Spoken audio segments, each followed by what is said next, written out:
የስልኬ ባትሪ በጣም ነው የሚፈጥነው፣ ቶሎ ነው የሚያልቀው፣ ስልኬም ደግሞ በጣም ነው የሚሞቀው ብላችሁ ለተጨነቃችሁ በስልካችሁ ባትሪያችሁ እንዲፈጥን ቶሎ እንዲያልቅ ምክንያት የሚሆኑ ማስተካከል ያለባችሁን ሴቲንግ ዛሬ እዚህ ያሳያችኋለሁ። ከዚህ በኋላ እንዴት ባትሪን ሴቭ ማድረግ ይችላለሁ፣ ስልኬም ይሞቅብኛል ብላችሁ መጨነቃችሁን እንደምታቆሙ አረጋግጥላችኋለሁ።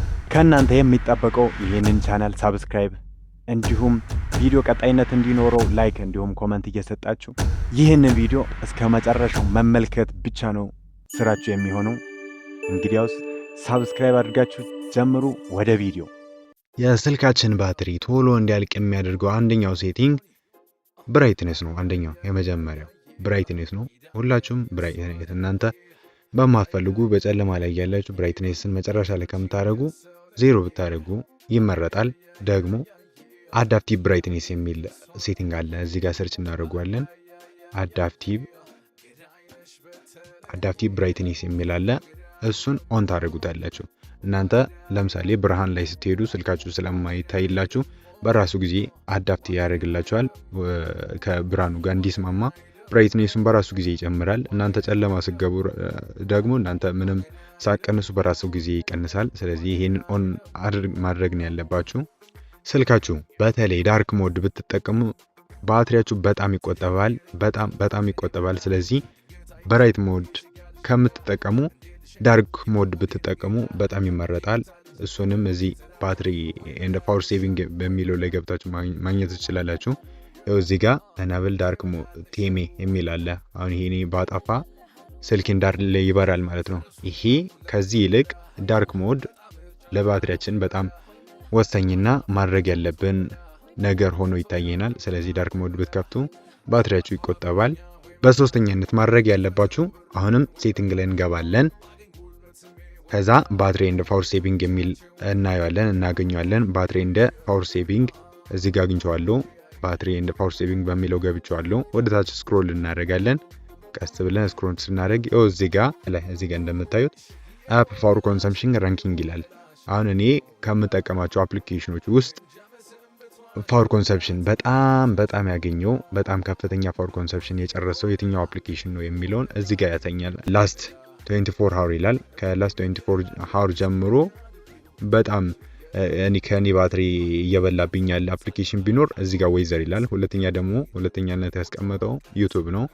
ሶስተኛ ደግሞ ቻትጂፒቲ እያለ ደረጃ ሰጥቶታል። እናንተ አሁን እዚህ ጋር የትኛው አፕሊኬሽን ነው ከፍተኛ ባትሪን የበላብኝ ብላችሁ እዚህ ጋር ማየት ትችላላችሁ። አሁን ይሄን ምን ማድረግ ነው ያለብኝ? አሁን ለምሳሌ ዩቲዩብ እንየውና እንወጣለን። አሁን ለምሳሌ እኔ ከዩቲዩብ ውጪ ሌላ አፕሊኬሽን እየተጠቀምኩ ከሆነ ዩቲዩብ በራሱ ጊዜም ባክግራውንድ ባትሪን እየተጠቀመ ስላለ እሱን ማቆም የሚችለው እዚህ ጋር ዩቲዩብ ጋር አመጣለሁ። እዚህ እንደምታዩት አፕሊኬሽኑ ጋር መጥቻለሁ።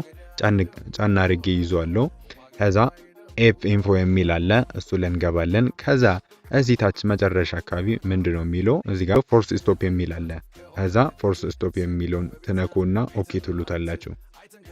እንደዛ ነው። ምናልባት ከናንተ አሁን ለምሳሌ ባክግራውንድ ዳታ እየበላባችሁ ከሆነ ስልካችሁ በጣም ዳታ እየበላባችሁ አስቸግሯችሁ ከሆነ እዚህ ጋር ባክግራውንድ ዳታ የሚለውን መታችሁ ኦፍ ማድረግ ነው ያለባችሁ። ካለበለዚያ ግን እናንተ ዳታ በከፈታችሁ ቁጥር በየትኛውም አፕሊኬሽን ላይ ልትሆኑ ትችላላችሁ። ግን ባክግራውንድ ዳታችሁን ስለሚቆርጥባችሁ እዚህ ጋር ያለውን ሴቲንግ ኦፍ ማድረግ ነው ያለባችሁ። በሶስተኛነት የምናየው ደግሞ ባትሪያችን በጣም የሚጎዳው ባትሪያችን በጣም እንዲያልቅ ቶሎ እንዲያልቅ የሚያደርገው ነገር ቢኖር ኮኔክቲቪቲ ነው። ለምሳሌ ብሉቱዝም ሊሆን ይችላል፣ ዳታችሁ የስልካችሁ ሴሉላር ዳታ ሊሆን ይችላል፣ ደግሞ ዋይፋይም ሊሆን ይችላል። ከፍታችሁ በጣም ስታቆዩ ልትጠቀሙም ትችላላችሁ፣ ላትጠቀሙ። በብዛት እነዚህን ዋይፋይ፣ ብሉቱዝ እና ሴሉላር ዳታችሁን ማየት ነው ያለባችሁ። አንዳንዴ እንደውም ባላስፈላጊ ቦታ ላይ ፕሌን ሞድ ከፍታችሁ እዚህ ጋር ፕሌን ሞድ ከፍታችሁ ብታስቀምጡ ለስልካችሁ ባትሪም በጣም የተሻለ ነው ብዬ አስባለሁ። እናንተ አሁን ለምሳሌ ዳታ ዋይፋይ ከፍታችሁ ባቆያችሁት ቁጥር ምንድነው የሚያደርገው? ኮኔክሽን ለማድረግ በሚያደርገው ጥረት ባትሪያችሁን ይበላል፣ ይቆጥራል። ስለዚህ ዋይፋችሁን በማትጠቀሙበት ጊዜ ዝግ ማድረግ ነው ያለባችሁ። በማታውቁት ምክንያት ካሜራ ሳትከፍቱ ዳታ ሳትከፍቱ እንደውም ብራይትኔስ በጣም ቀንሳችሁ እየተጠቀማችሁ እያለም ባትሪያችሁ በፍጥነት የሚያልቅ ከሆነ አንደኛውና ዋነኛው ምክንያት የስልካችሁ ባትሪ በጣም ተዳክሟል ማለት ነው። ስለዚህ የስልካችሁን ባትሪ ማስቀየር ነው ያለባችሁ።